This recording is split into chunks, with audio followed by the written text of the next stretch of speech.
Para po sa devotion natin patungkol sa Yahweh Shammah. Siguro ito yung isa sa pinakamalalalim na usapan natin, no? Pero we only have 15 minutes sa mga devotions natin, kaya mabilisan lang. Pero I hope nagkaroon tayo ng idea ano ba ibig sabihin ng Yahweh Shammah.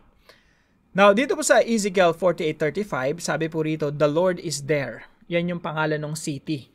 The Lord is there. Ito po ay pangitain ni Ezekiel. Ito po ay nagkaroon ng katuparan sa Revelation chapter 21. Pero sa Revelation chapter 21 po kasi, ang akala ng mga tao, yung city of God ay literal na syudad na bumababa galing sa langit. Na para bang may flying big spaceship dyan na city. Hindi po ganun yon. Ito po ay vision. Ito po ay apocalyptic, kaya hindi po natin pwedeng interpret ito na literal. Kahit po dito sa Ezekiel, basically, pag tinignan niyo po ito, ang vision niya, it's a perfect city. Perfect city. At ito po ay nagkaroon ng katuparan sa Revelation 21 na perfect din. Perfect, actually perfect cube. Perfect cube siya na bumababa galing langit. Now, hindi po ito literal na parang spaceship na galing sa space bumababa patungo dito sa langit.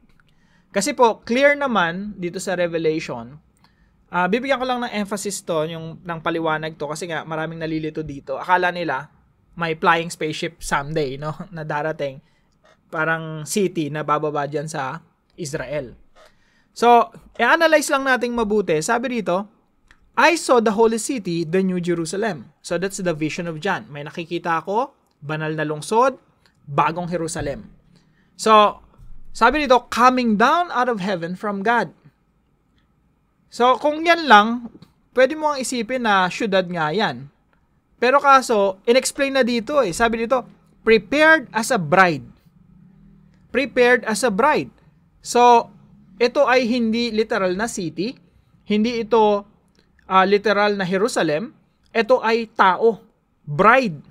Sino po ba yung bride of Christ? Wala namang iba kundi si Jesus Christ. We know that from Ephesians chapter 5 and many other Bible verses.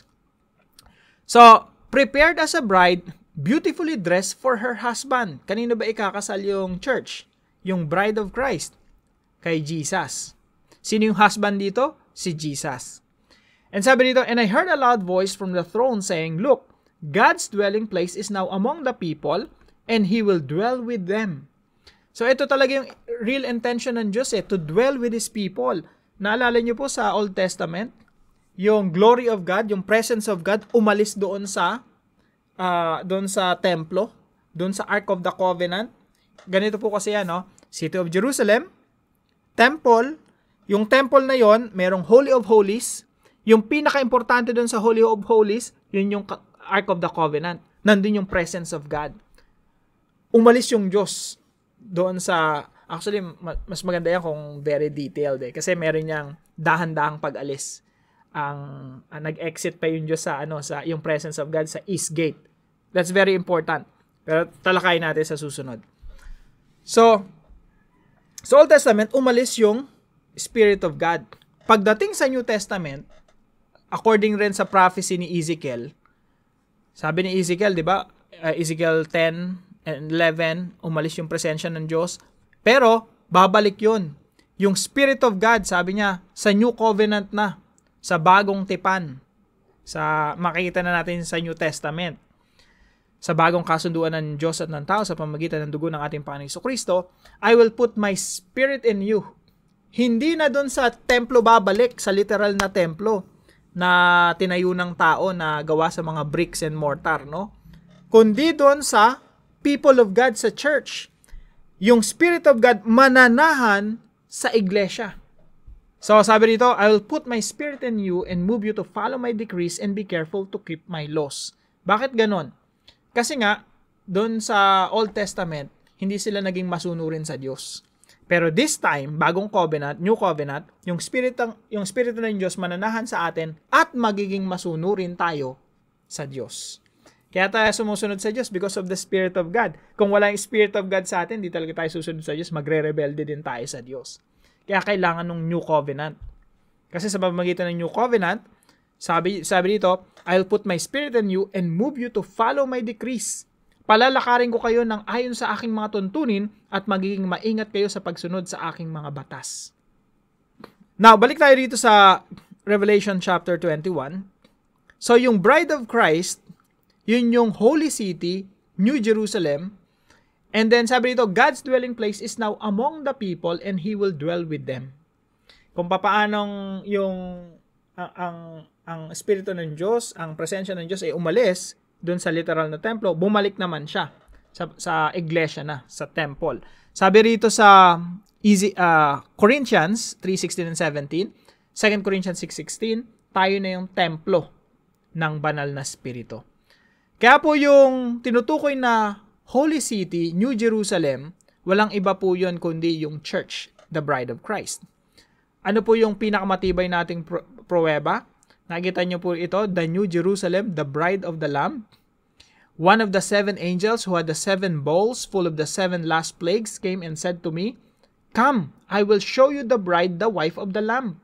Sabi nung one of the 7 angels kay John, lika rito, sama ka. Ipapakita ko sa iyo yung bride. Ipapakita ko sa iyo yung mapapangasawa ni Jesus, the Lamb. I will show you the bride, the wife of the Lamb. And he carried me away in the Spirit to a mountain great and high, and showed me the holy city, Jerusalem, coming down out of heaven from God. Pansinin po natin mabuti, anong nangyari dito? Sabi nung angel sa kanya, John, papakita ko sa iyo yung babaeng ikakasal, yung bride. Tapos ang pinakita sa kanya, city, Jerusalem.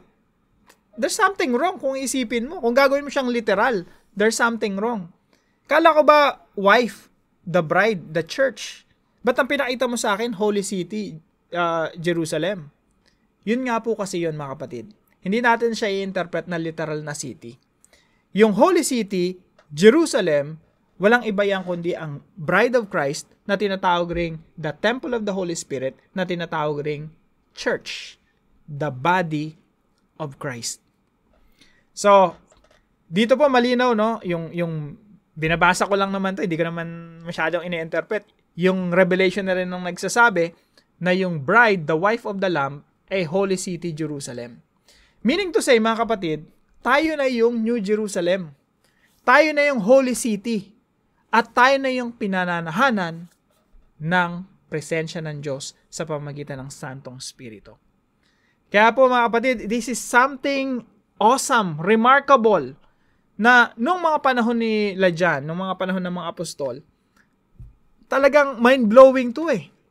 Yung Diyos nananahan sa atin, nananahan sa iyo at sa akin, that's remarkable. Kasi during their time, ang understanding nila, yung Diyos, nabuhay sila ng mga panahon ng mga famous yung mga Greek gods, no? Sila Zeus, yung mga Olympian gods. Alam naman natin yung Greek mythology, di ba? May kanya-kanya silang templo. Tapos dun sila naninirahan sa mga templo na ginawa ng tao. And of course, meron silang yung Mount Olympus. Basically, yung Diyos, hindi nila maiintindihan na naninirahan yung Diyos sa tao. Nangyari yon sa mga Kristiyano. Nangyari yon sa Biblia. Kaya this is something remarkable. Yung Diyos na nananahan sa akin, sa iyo, sa atin bilang iglesia. Something amazing. Kaya mga kapatid, remember this. You have to be conscious of the presence of the Holy Spirit in your life. Because God chose to live in you. Nananahan sa iyo ang Santong Espiritu. Nananahan sa iyo ang Diyos. Tayo bilang iglesia, we are the city of God. We are the New Jerusalem. We are the fulfillment of Yahweh Shammah. The Lord is there. I hope meron po kayo natutunan sa devotion natin na ito. Pagpalain po kayo natin, Panginoon. See you po tomorrow, 5 a.m. dito sa ating Daily Devotions.